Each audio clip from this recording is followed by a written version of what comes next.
Lahan basah menurut konvensi Ramsar adalah daerah rawa, lahan gambut atau air, baik yang alami maupun yang buatan, bersifat tetap atau sementara, dengan air tergenang atau mengalir, bersifat tawar, payau atau asin, dan termasuk daerah air marin yang dalamnya pada waktu surut tidak lebih dari 6 meter. Adapun macam-macam jenis lahan basah dibedakan menjadi dua, yaitu lahan basah alami dan buatan. Lahan basah alami meliputi rawa-rawa, air tawar, hutan bakau atau mangrove, rawa gambut, hutan gambut, paya-paya, dan riparian atau tepian sungai. Sedangkan lahan basah buatan meliputi waduk, sawah, saluran irigasi, dan kolam.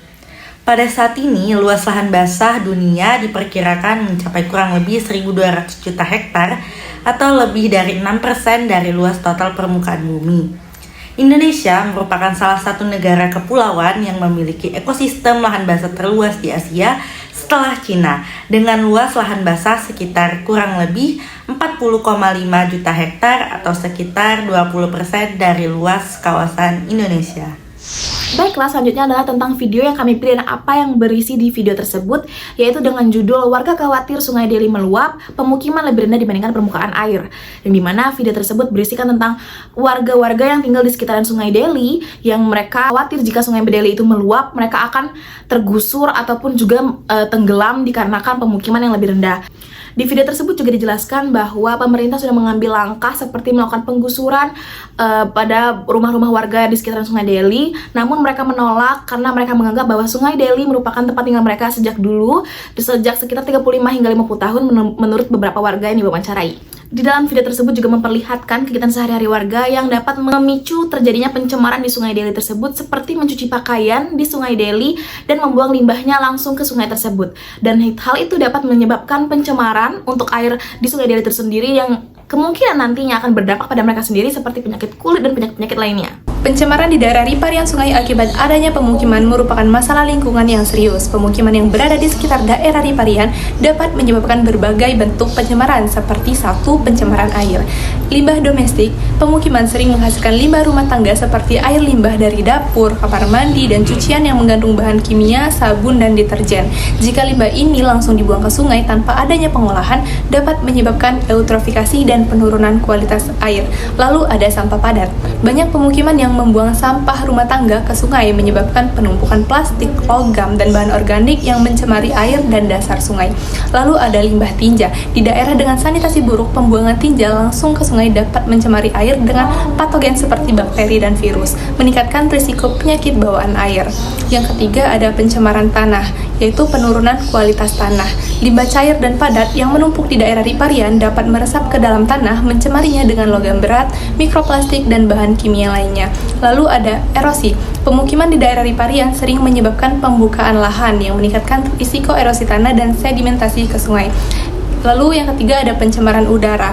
Pembakaran sampah oleh penduduk, terutama plastik, dapat menghasilkan polusi udara berupa gas beracun seperti dioksin dan furan yang mencemari udara di sekitar sungai. Dan yang keempat adalah gangguan ekosistem, yaitu hilangnya habitat. Pemukiman sering mengubah fungsi lahan riparian dari habitat alami menjadi area terbangun, sehingga mengurangi ruang hidup bagi flora dan fauna lokal. Adapun dampak kesehatan yang ditimbulkan dari pencemaran pemukiman pinggir Sungai Deli, Sumatera Utara. Yang pertama ada diare. Banjir seringkali mencemari sumber air dengan limbah domestik maupun kuman. Mengonsumsi air atau makanan terkontaminasi dapat menyebabkan diare yang bisa berakibat fatal, terutama bagi anak-anak dan orang tua. Yang kedua yaitu ada infeksi saluran pernapasan.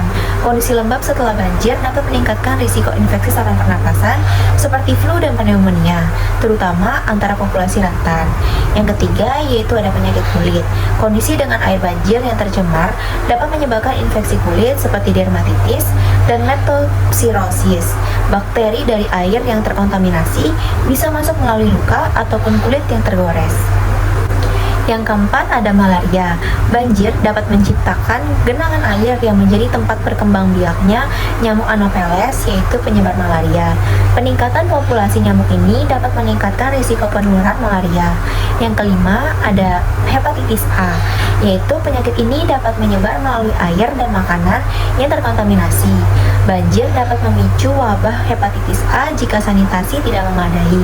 Yang terakhir yaitu ada tetanus. Paparan terhadap tanah atau air yang terkontaminasi, terutama pada luka, dapat meningkatkan risiko tetanus, sebuah infeksi serius yang disebabkan oleh bakteri Clostridium tetani. Video tentang kondisi pemukiman riparian di Medan, khususnya wilayah sekitar Sungai Deli, menyoroti sejumlah isu yang kompleks seperti yang pertama, rawan banjir. Pemukiman riparian seperti yang berada di tepi Sungai Deli sangat rentan terhadap banjir, terutama sangat musim hujan atau ketika sungai meluap. Banjir ini tidak hanya merusak properti dan infrastruktur, tetapi juga mengancam kesehatan penduduk dengan meningkatkan risiko penyakit menular seperti malaria dan juga diare. Yang kedua, kondisi pemukiman kumuh. Banyak pemukiman di tepi sungai tidak memiliki infrastruktur yang berdasar yang memadai seperti sistem drainase yang baik, sanitasi, dan pengolahan sampah. Kondisi ini memperburuk kualitas hidup penduduk dan meningkatkan risiko kesehatan. Yang ketiga, kemiskinan ekstrim. Penduduk di kawasan riparian seringkali hidup dalam kondisi ekonomi yang sulit dengan pendapatan yang rendah dan akses terbatas ke layanan dasar seperti pendidikan dan juga kesehatan. Ini membuat mereka lebih rentan terhadap dampak negatif dari bencana alam seperti banjir. Yang keempat, penggusuran. Karena risiko banjir dan kondisi lingkungan yang tidak layak, pemerintah atau pihak berwenang seringkali melakukan relokasi atau penggusuran penduduk dari kawasan riparian. Meski dimaksudkan untuk keselamatan, proses ini seringkali menimbulkan masalah sosial baru seperti kehilangan mata pencaharian, konflik lahan, dan adaptasi sosial ekonomi di lokasi baru. Yang kelima, keterbatasan infrastruktur. Pemukiman riparian seringkali kekurangan infrastruktur yang memadai. Akses air bersih, fasilitas sanitasi, dan layanan kesehatan seringkali terbatas. Hal ini memperburuk kondisi kesehatan dan kesejahteraan penduduk. Yang terakhir ada isu lingkungan. Pemukiman di tepi sungai juga menghadapi masalah lingkungan seperti erosi tanah dan pencemaran air. Limbah domestik dan industri yang dibuang masuk ke sungai dapat mencemari air dan mengancam ekosistem lokal. Untuk menangani masalah ini, diperlukan upaya kolaboratif antara pemerintah, masyarakat, dan organisasi non-pemerintah. Program-program penataan lingkungan, pembangunan infrastruktur, dan peningkatan kesadaran masyarakat terhadap pentingnya menjaga lingkungan dapat membantu mengurangi dampak negatif dan meningkatkan kualitas hidup di pemukiman riparian. Jadi di dalam Peraturan Menteri Pekerjaan Umum dan Perumahan Rakyat Republik Indonesia Nomor 28 Tahun 2015 tentang penetapan garis sempadan sungai dan garis sempadan danau. Daerah aliran sungai sendiri atau DAS adalah wilayah daratan yang menjadi suatu kesatuan dengan sungai dan anak-anak sungainya. Wilayah ini berfungsi untuk menampung, menyimpan, dan mengalirkan air hujan ke laut secara alami dengan batas darat yang ditentukan oleh pemisah topografis dan batas laut yang mencakup perairan yang dipengaruhi oleh aktivitas daratan. Bantaran sungai sendiri di dalam PP ini juga dibagi sebagaimana diatur dalam pasal 1 adalah ruang di antara tepi palung sungai dan kaki tanggul kiri atau kanan sungai. Garis sepadan sungai sesuai pasal 1 adalah garis maya di kiri dan kanan palung sesuai yang ditetapkan sebagai batas perlindungan sungai.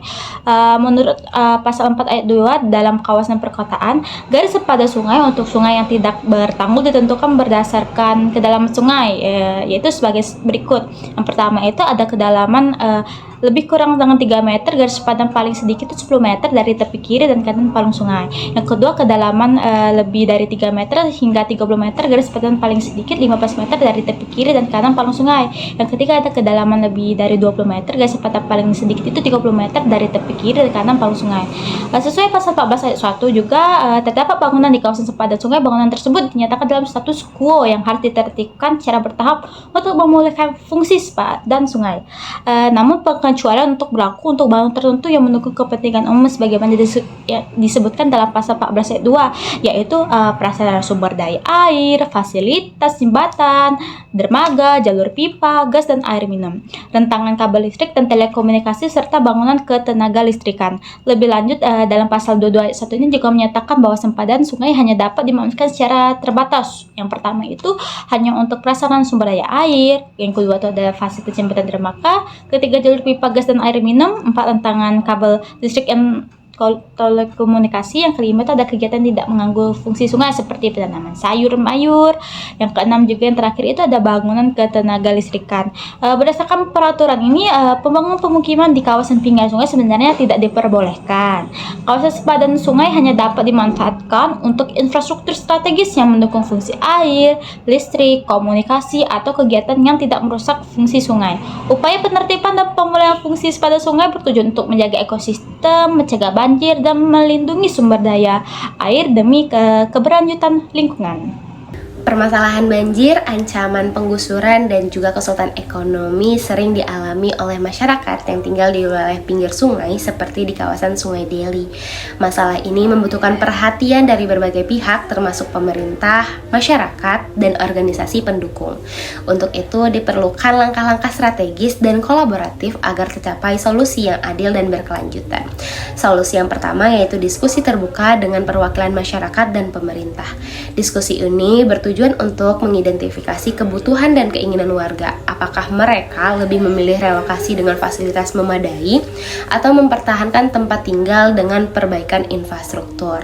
Kemudian menyusun rencana jangka panjang di mana pemerintah dan juga masyarakat dapat bersama-sama menyusun rencana pengelolaan banjir seperti pembangunan tanggul atau normalisasi sungai. Kemudian solusi yang kedua yaitu program perbaikan infrastruktur. Untuk mengurangi risiko banjir, pemerintah dapat bekerja sama dengan masyarakat untuk membangun tanggul yang lebih kuat di sepanjang sungai, kemudian membersihkan saluran air dan sungai secara rutin dengan melibatkan gotong royong masyarakat, dan memperkenalkan sistem drainase yang baik agar air cepat surut saat hujan lebat. Kemudian solusi yang ketiga yaitu relokasi yang adil dan manusiawi jika diperlukan. Jika relokasi menjadi solusi terakhir, pemerintah harus menyediakan hunian pengganti yang layak dengan fasilitas dasar seperti air bersih, listrik, dan akses transportasi. Kemudian memberikan kompensasi yang memadai kepada warga dan melibatkan warga dalam proses relokasi untuk memastikan keberlangsungan komunitas mereka. Kemudian solusi yang keempat yaitu pemberdayaan ekonomi masyarakat. Masalah ekonomi dapat diatasi melalui program pemberdayaan seperti pelatihan keterampilan kerja untuk meningkatkan kemampuan warga. Kemudian bantuan modal usaha kecil bagi warga yang ingin memulai usaha dan pengembangan wisata lokal misalnya di sekitar sungai yang melibatkan warga sebagai pelaku utamanya. Kemudian solusi yang terakhir yaitu peningkatan kesadaran lingkungan di mana untuk mencegah banjir akibat sampah atau sedimentasi perlu diadakannya program edukasi tentang pentingnya menjaga kebersihan sungai. Masyarakat, terutama anak-anak sanggar dapat diajak dalam kegiatan yaitu seperti yang pertama kampanye bersih sungai dan mungkin seperti workshop tentang daur ulang sampah. Nah, kerjasama yang baik antara pemerintah, masyarakat, dan juga organisasi pendukung merupakan kunci utama dalam menyelesaikan masalah ini. Selain itu, penting untuk memastikan bahwa hak-hak warga dihormati dan solusi yang diambil tidak hanya menyelesaikan masalah jangka pendek, tetapi juga meningkatkan kualitas hidup mereka secara keseluruhan.